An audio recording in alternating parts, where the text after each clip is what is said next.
పత్రికా సోదరులకి మీరే జవాబు చెప్పాలి. కొంతమంది వ్యక్తులు వలస పక్షులు ప్రశ్నిస్తూ ఉంటారు మిమ్మల్ని. ఆ వలస పక్షులకు చూపించండి నియోజకవర్గం అభివృద్ధి, రాష్ట్ర అభివృద్ధి ఏంటి అనేది. 5 ఏళ్లుగా చేయింది, 8 నెలల్లో మేము అభివృద్ధి చేసి చూపిస్తున్నాం. మరి ఒకప్పుడు రోడ్డు ఇది 24వ రోడ్డు, మరి 25వ రోడ్డు ఇప్పుడు చూడమని కూడా నేను మీ ద్వారానే తెలియజేస్తున్నాం.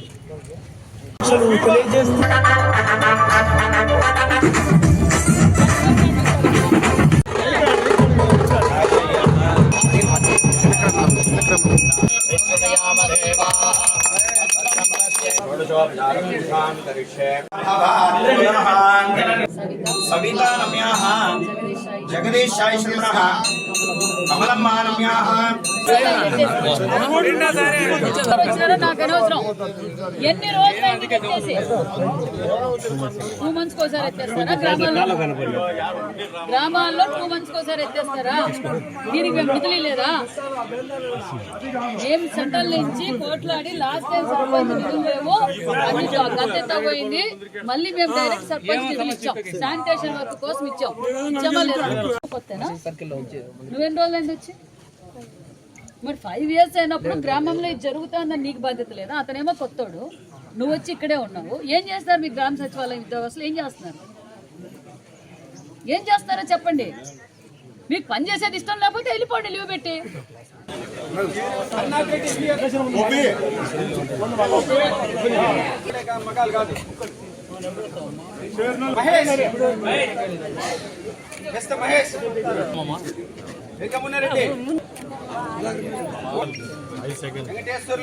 పోయింది, పార్టీ చీటీ చింపేస్తున్నారు. ఉనికి కోసం మాత్రమే జగన్ రెడ్డి గారు అప్పుడప్పుడు మీడియా ముందు వచ్చి 5 ఏళ్ళు మీడియా ముందు రాలా, 5 ఏళ్ళు ప్రెస్ మీట్లు పెట్టలే, ప్రజల్లోకి రాలే. గాల్లోనే తిరిగారు జగన్మోహన్ రెడ్డి గారు. ఆయన గాల్లో తిరిగితే కింద పరదాలు కట్టాలా, చెట్లు కొట్టేయాలా. మరి ప్రజలకు అందరికీ అర్థమైపోయింది, నాయకులు కూడా అర్థమైపోయింది. ఇంక జగన్తో ఉంటే మన పరిస్థితి ఇంతే అని చెప్పి వాళ్ళు అలర్ట్ అయిపోయి వేరే పార్టీకో లేకపోతే రాజకీయ సన్యాసమనో గుళ్ళో గోపురాలో పోతున్నామని చెప్తున్నారు. ఈరోజు రాష్ట్ర వ్యాప్తంగా అభివృద్ధి పరుగులు పెడుతున్న విషయం ప్రపంచానికి అందరికీ తెలుసు.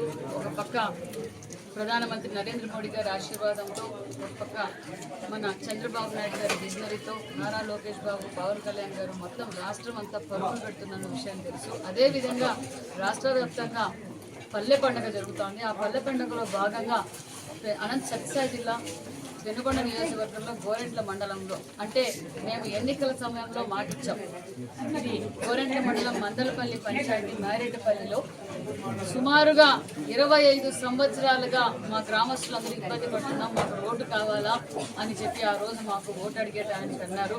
మేము మాట నిలబెట్టుకున్నామని మరొక్కసారి మీకు అందరికీ తెలియజేస్తున్నాం. ఎన్నికల సమయంలో మాట చెప్పాం, ఈ ఊరికి రోడ్డు వేసిన తర్వాతే మళ్ళీ నేను వస్తానని చెప్పాను.